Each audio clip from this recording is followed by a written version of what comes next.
Salut à tous, on se retrouve aujourd'hui pour parler du Paris Saint-Germain ce lundi 22 août et on commence directement avec le match hier soir des Parisiens. C'était pour le compte de la troisième journée de Ligue 1 et le PSG a humilié l'équipe de Lille chez elle. 7-1 pour l'équipe de Paris, incroyable ce résultat. Mbappé un triplé, Léo Messi un but, Hakimi un but et Neymar un doublé, donc il n'y a rien à dire. Le PSG a totalement, on peut dire, décimé cette équipe de Lille. Pourtant, si on regarde les statistiques, le nombre de tirs, c'est le même, 16 pour le PSG, 16 pour l'équipe de Lille, 10 tirs cadrés pour Lille, le PSG même un tir cadré en moins, 9 tirs cadrés. Donc sur ces 9 tirs cadrés, il y a quand même 7 frappes cadrées qu'on finit au fond des filets. Donc ils ont été très efficaces les joueurs parisiens. Donc félicitations bien sûr à cette équipe pour cette magnifique victoire 7-1. Bien sûr, c'est pas courant de marquer autant de buts. Et le rouleau compresseur parisien, c'est vrai que l'équipe est vraiment impressionnante en ce moment. Et Christophe Galtier, là, donc je vais vous citer quelques déclarations bien sûr de Christophe Galtier qui avait été critiqué, on va dire, avant son arrivée, quand il y avait des rumeurs que ça allait être lui le nouveau coach du PSG. Pour l'instant, il fait du très bon boulot du côté de Paris. Et il a dit, oui, c'était une belle soirée. Je suis très satisfait évidemment de la victoire, mais aussi du comportement à la fois individuel et collectif. Les joueurs ont pris beaucoup de plaisir. Il y a des images fortes sur ce match. Évidemment, ça ne reste qu'un match, mais il y a des images fortes entre les uns et les autres. Beaucoup de connexions, des relations, une envie de jouer pour l'équipe et non pas de manière individuelle. Et même quand le score était acquis, puisqu'à la mi-temps, le score était déjà acté. Mais j'ai trouvé que l'équipe était rarement coupée en deux. Nos joueurs devant ont fait les efforts pour se replacer et tout le monde a contribué à cette belle victoire. C'est un beau visage du PSG ce soir. Donc voilà ce que dit bien sûr Christophe Galtier, très content de son équipe, que son équipe a tout le temps joué, même quand le PSG menait 5-6, ils avaient marqué autant de buts, ils continuaient à essayer de marquer ce 7ème, le PSG quand il y avait 7, donc ils ont essayé de marquer ce 8ème, donc c'est incroyable de voir bien sûr cette équipe du PSG performer autant. Il revient sur le but après seulement 8 secondes de jeu, il ne fallait pas louper le début de match. C'était une action travaillée, on a trouvé des images dans différents championnats et même de nos jeunes en Youth League aussi qui avaient réussi ce coup face à Salzbourg la saison dernière. On en a parlé hier, on a vu les images, on l'a pratiqué à l'entraînement. Évidemment que ça réussit comme ça au bout de 2 secondes, c'est une grande satisfaction. Félicitations à eux, à mon staff et aux joueurs d'avoir osé le tenter et d'avoir réussi surtout.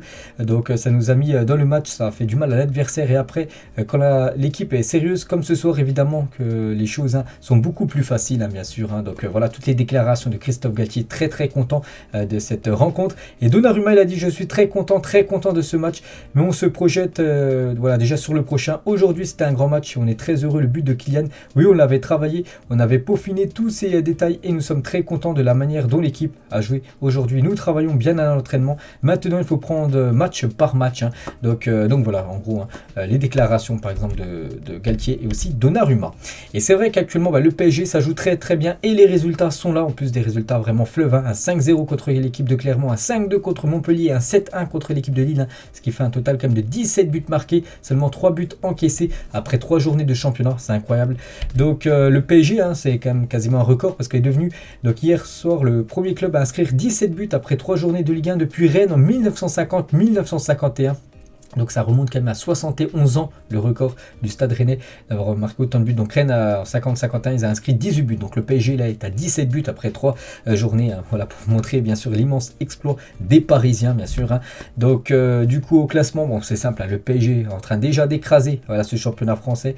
Donc bien évidemment en tête, 9 points pris sur 9 possibles. Et déjà plus 14 en différence de but. Donc voilà, le PSG bien parti pour remporter de nouveau un championnat. N'oubliez pas que si le PSG remporte ce championnat en fin de saison, le PSG sera seul en tête de nombre de victoires dans le championnat français. Actuellement, ils sont 10 titres remportés ex aequo avec l'équipe de l'AS Saint-Etienne. L'AS Saint-Etienne ne remportera pas la Ligue 1 vu qu'il joue en Ligue 2. Du coup, le PSG pourrait avoir 11 titres de Ligue 1, bien sûr, s'il remporte ce championnat cette saison. Et le PSG de Galtier, pour le moment, donc 4 matchs, on rajoute celui de Nantes, le trophée des champions, il y a 21 buts inscrits. Donc encore mieux que le Bayern. Le Bayern aussi qui a marqué 7 buts hier, ils sont à 20 buts inscrits en 4 matchs, alors que le PSG 21 buts. Donc voilà, actuellement c'est la meilleure attaque d'Europe depuis le début de la saison, cette équipe du PSG. Et Thierry Henry, après la démonstration du PSG face à Lille, je préfère voir ça ce soir par rapport à ce que j'ai vu l'année dernière. Quand je vois une équipe comme ça, j'ai envie de jouer, c'est contagieux. Il y a une vraie cohésion d'équipe entre tous les joueurs parisiens. Il a également dit, quand on parle du PSG en mal, tout le monde est présent pour leur tirer dessus. Là aujourd'hui, il faut tirer un grand coup de chapeau au PSG aussi, à Christophe Galtier, bien sûr, qui a changé, on va dire, la donne du côté de l'équipe.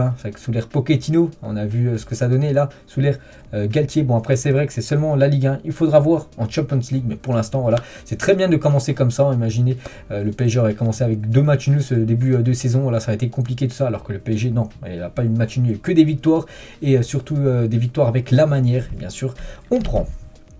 Le 11 de départ pour cette troisième journée de Ligue 1, on peut voir là le 11 qui a commencé titulaire. En gros, c'est quasiment le 11 type pour moi cette saison. J'espère voir ce 11 lors des gros matchs de Champions League, en espérant qu'il n'y ait pas trop de blessures, même aucune blessure, ça sera encore mieux. Et du coup, on va parler du premier but, le but de Kylian Mbappé qui a été inscrit à seulement 8 secondes de jeu, c'est incroyable. Donc c'est le but le plus rapide de l'histoire de la Ligue 1, égalité avec le but inscrit par Michel Rio en 92 avec Caen. C'était un match Caen.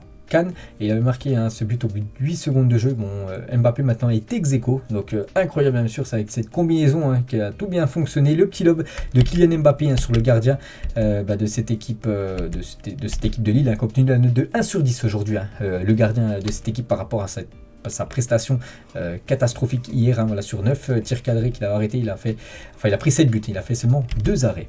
Et toujours avec Kylian par rapport à son but après 8 secondes, donc en Ligue 1 c'est un record ex-aequo, mais au PSG, au sein du club, c'est un record tout simplement.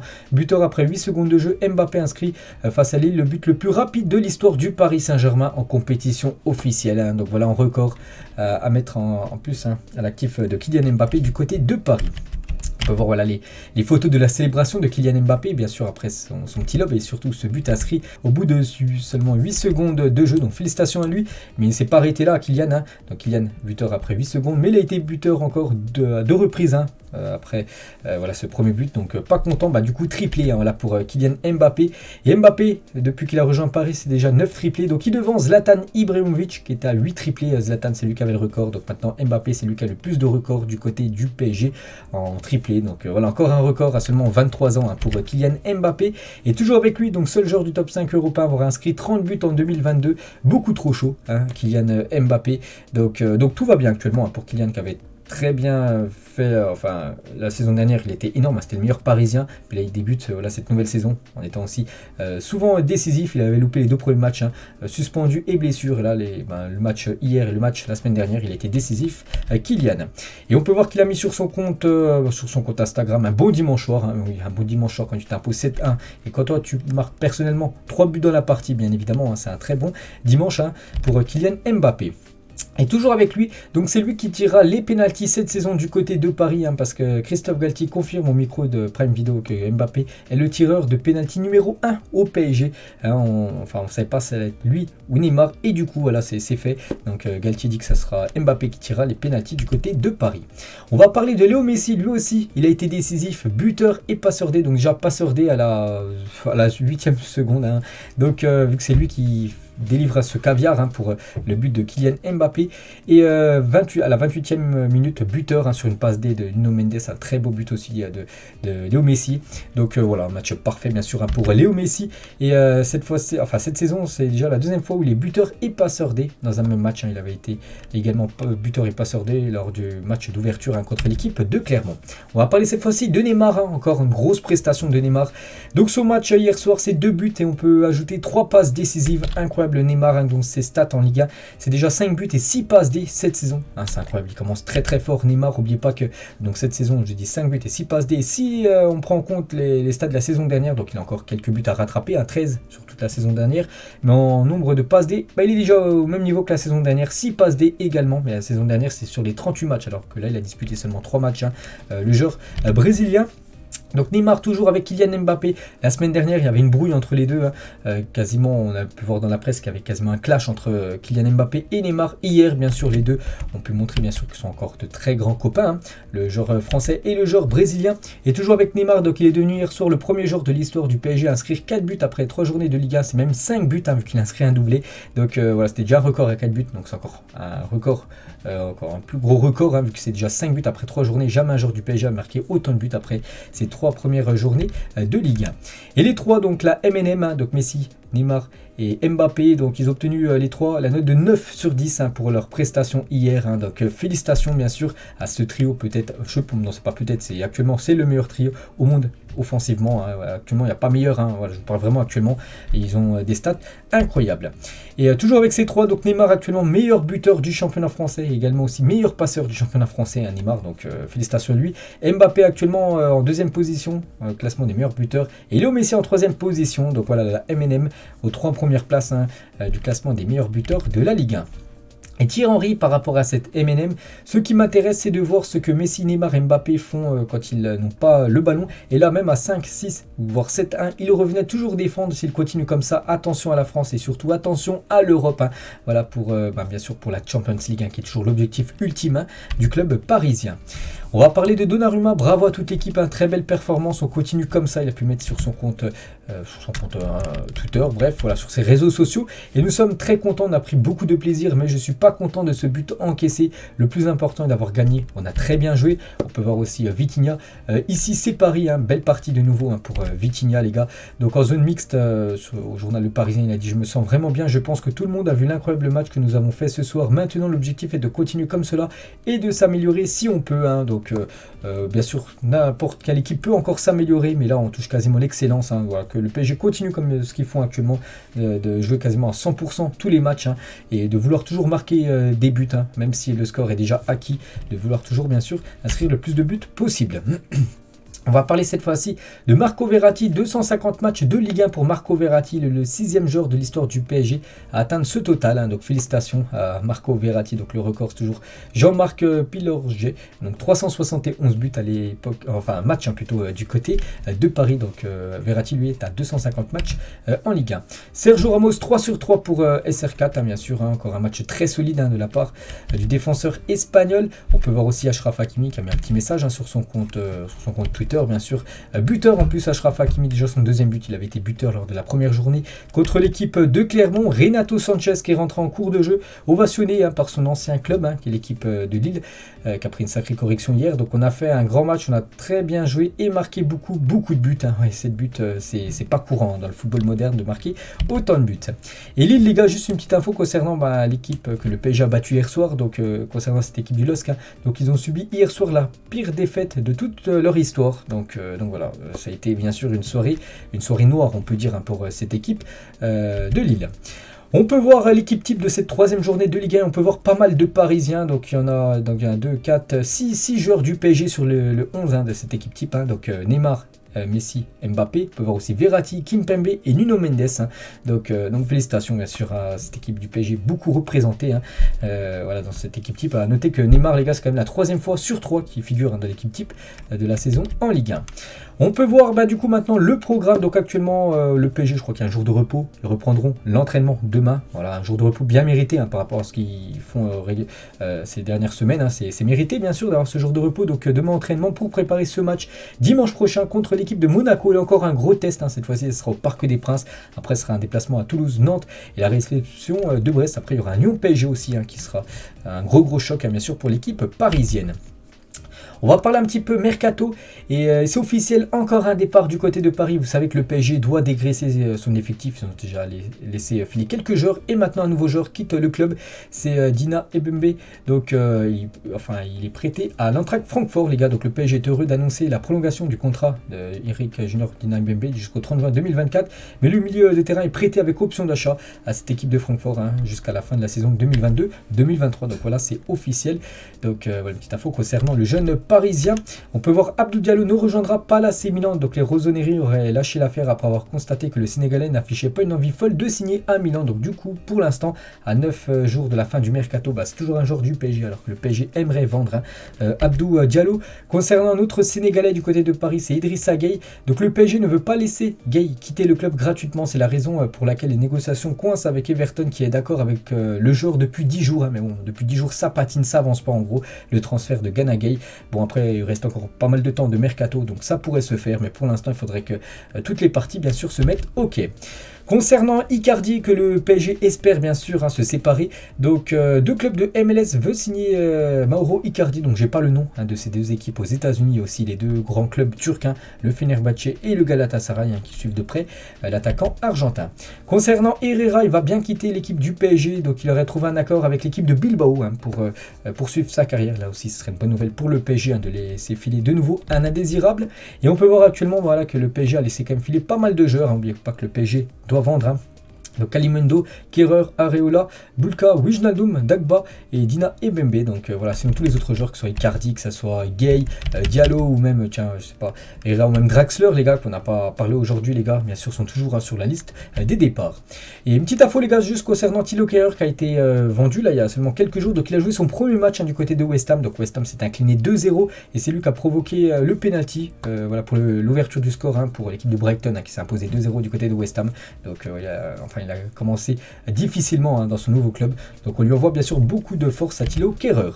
On va parler cette fois-ci côté arrivée. Et là, une journal de l'équipe, c'était il y a seulement quelques jours, je crois que c'était samedi, au lendemain.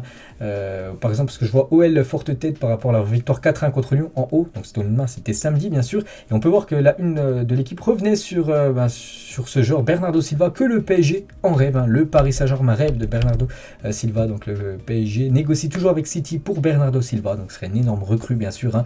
Donc après, son prix est très cher. City, les gars, s'il le lâche, ce serait minimum 100 millions d'euros.